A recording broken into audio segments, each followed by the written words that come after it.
Isang mapagpalang araw sa ating lahat. Please allow me to dispense with the formalities as I address our graduates directly.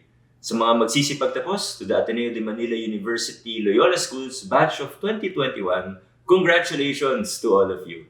Nung natanggap ko ang imbitasyon para maging bahagi ng inyong graduation ceremony, agad-agad akong nagka-flashback sa taong 2011. 10 taon na rin pala ang nakalipas mula nung kami ang nag-graduate. Sa high school covered courts, nakaupo kami ng mga course mates ko sa may bandang gitnang kanan pag nakaharap sa stage. May baon-baon pa akong puzzle book para sa kung sakaling mainip sa programa. At pagdating sa palatuntunan, naaminin ko sa inyo na halos wala na akong matandaan. Totoo naman kasi na sa mga mahalagang sandali ng ating buhay, mas natatandaan natin ng mga tao, hindi yung mga talumpati, kundi yung mga alaala kasama, mga blockmate, professor, staff na nakasama natin. Kaya hindi ka sasama ng loob ko kung pagkalipas ng 10 taon ay nakalimutan nyo na rin ang mga sasabihin ko. Ngunit sigurado ako na hindi nyo makakalimutan na sa kauna-unahang pagkakataon sa kasaysayan ng ating pamantasan, ang inyong commencement speaker, akala nyo ay formal na nakabarong, pero yun pala, nakasuot lamang ng shorts. Kidding aside, if I am indeed kidding, every graduating batch feels that feeling of uncertainty. What's going to happen next? Even for those who have everything mapped out, we know that the future is never certain. And if we felt that uncertainty back in 2011, I can only begin to imagine what it must be like for your batch. Graduating in the middle of a worldwide pandemic, the economy isn't doing great, many businesses are struggling, we can't even have classes or in-person graduation ceremonies yet. Bukod pa sa mga pagsubok na dulot ng pandaigdigang krisis na ito, nandyan pa rin ang mga hamon at hadlang sa ating ordinaryong buhay. Bilang job seeker, bilang bagong empleyado, bilang magsisimula ng negosyo, bilang magsisimula ng pamilya, at pati na rin bilang isang mamamayan. At higit pa rito, kung minsan o madalas, pag nakikita natin ng mga mas malalalim na problema sa ating lipunan, ay nakapanghihina ng loob. Climate change, poverty, low levels of economic mobility, norms of graft and corruption. Even as we look back at the last 1.5 years, we've seen how this pandemic has exposed a lot about ourselves and the world we live in. It's revealed a lot of the good, volunteerism, the spirit of bayanihan, but often we can't help but feel that it's revealed more of the bad. We've seen how politics has caused deep-seated division amongst us, how corruption is deeply ingrained in our bureaucracies, and we see how these issues have prevented better response in times of crisis. Malinaw na kailangan natin ng mga matitinding pagbabago. Ngunit sa gitna ng lahat ng pagsubok at problema na ito, nananatiling buo ang aking pag-asa. Dahil alam ko na kayo, bilang susunod na henerasyon ng mga leader ng Pilipinas, ang magiging katalista para sa mga mabubuting pagbabago na pinapangarap natin para sa ating bayan. Mula kay Gat Jose Rizal, marami nang naging produktong leader ang Ateneo. Wala akong pagdududa na sa batch 2021 ay napakaraming mahuhusay na mapupunta sa iba't ibang larangan. Ngayon, sa pagpasok nitong bagong kabanata ng inyong buhay, siguro magandang oportunidad ito para tanungin ang inyong mga sarili. Kung magiging leader nga ako, magiging anong klaseng leader kaya ako? Bago tayo sumabak sa karera, pagnilayan muna natin. Ano ba talaga ang importante sa buhay ko? Ano ang importante sa mundong ito? Motto lang ba o isasabuhay ba natin ang pagiging men and women for others? Madaling tingnan yung mga nabanggit nating problema sa lipunan at sisihin ng mga sa kasalukuyang namumuno. Silang nasa poder, di ba? Siguro sila rin ang may kasalanan. Madali rin gumawa ng teorya o analysis.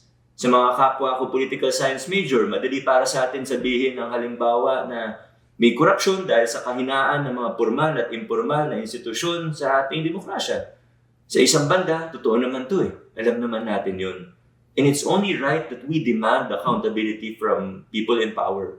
Ngunit madaling magturo o manisi, ang mas mahirap gawin ay yung tumingin ka sa salamin at sabihin sa sarili mo na, Vico, kasama ka rin sa problema. Simulan natin sa maliit na halimbawa. Sa mga nagmamaneho, pag nahuli tayo ng traffic enforcer, anong una nating naiisip? Bigyan ko na lang kaya ito ng pamerienda. O magpakilala na lang kaya ako ng kamag-anak kahunigan to. Pakita ko na lang kaya yung tarjeta ni Mayor o ni Konsehal. Mula sa maliit na halimbawang ito, makikita natin na hindi lang sa gobyerno mismo sa mga nasa kapangyarihan ang problema.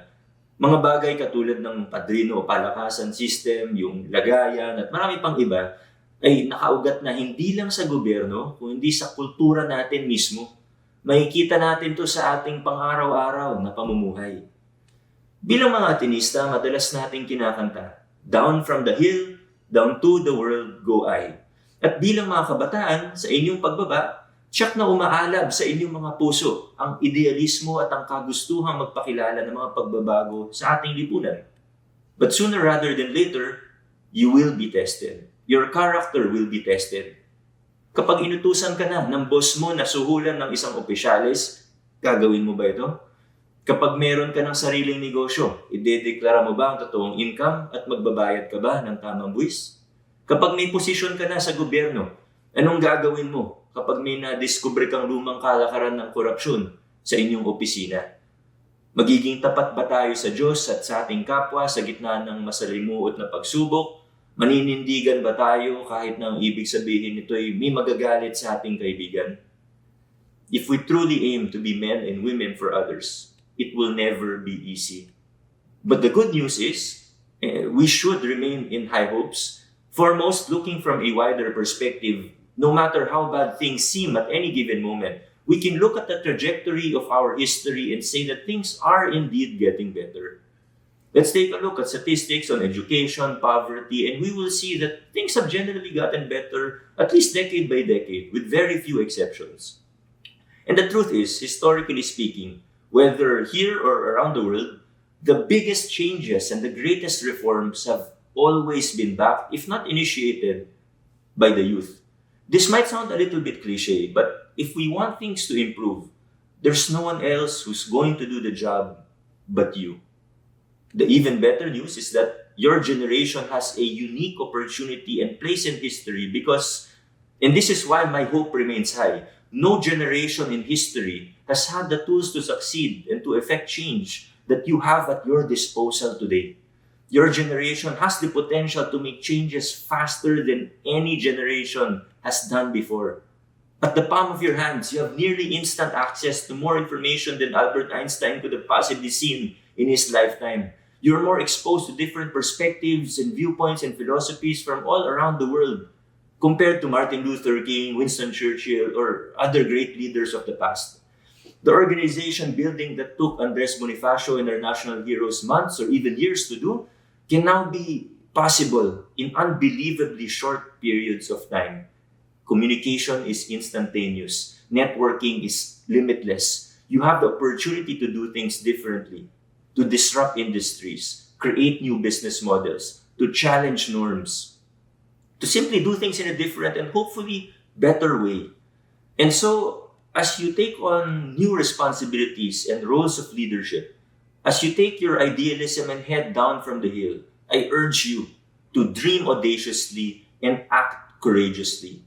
Dream audaciously and act courageously for yourself, your family, for the communities to which you belong to, and for our country. But I have a feeling that the vast majority of you will have no problem with being bold. Likas sa inyong henerasyon ng pagiging matapang. Thus, I also urge all of you that as you dream audaciously and act courageously, may you never also forget the importance of respect and of listening to our neighbors. Sapagkat ang nasabing potensyal at teknolohiya ay may kaakibat ding panganib. Sa paggamit natin ng social media, Facebook, Twitter, kung hindi tayo nag-iingat, hindi natin namamalayan, yun pala, na-stuck na tayo sa isang echo chamber kung saan wala na tayong nakikitang ibang perspektibo. Pati yung pagkonsumo natin ng news at opinion, nababasa na lang pala natin na yung mga nagre-reinforce lang sa mga inclination na rin natin. Hindi lang sa Pilipinas nangyayari, pero dulot nito, napagsasamantalahan tayo ng mga tao at grupo na may makasariling agenda. Nasasaksihan natin kung paano na-weaponize ang social media.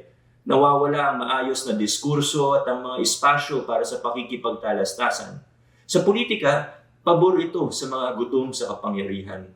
Pabor ito sa may tendency na mamuno na authoritarian, populist, o diktador.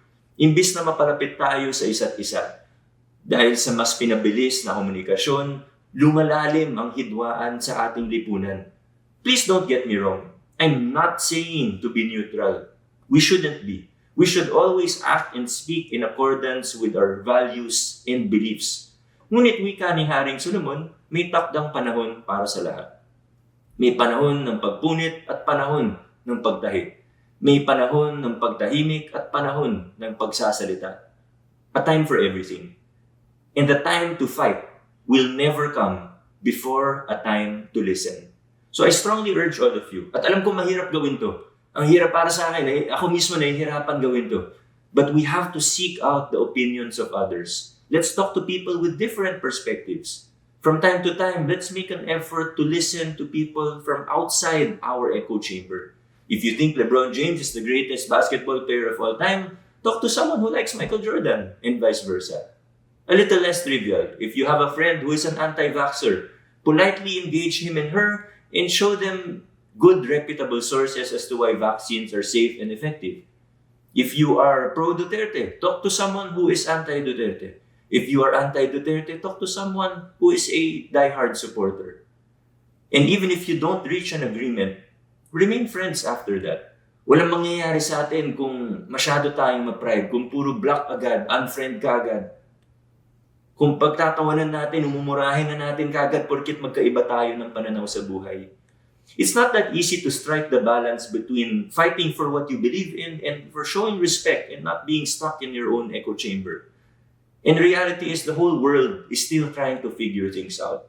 The changes, both positive and negative, that we're experiencing are happening at such an exponential rate. And to add to that, we are still in the middle of a pandemic. Gayunpaman, nananatiling mataas ang aking pag-asa at buong puso akong naniniwala na kung meron mang grupo ng mga tao na kakayahin ang hamon ng mga panahong ito, kayo yun. You have the abilities. You have the ability to be able to be audacious in your dreams and visions and to courageously jump out of your comfort zones, to adapt quickly as the situation demands and to figure things out on the go, all while pushing for the right changes that we so badly need and want to see in our country and the world today. Batch 2021, buong buo ang tiwala namin sa inyo. As the next leaders of our country, I know that you will be at the forefront of massive breakthroughs and triumphs in strengthening the rule of law, in breaking down decades-old practices of injustice, and ultimately ushering in a more prosperous, just, and inclusive society. And all at a pace much faster than what previous generations thought would be possible. I hope that you don't see this as a burden, but as a unique opportunity that you cannot pass up.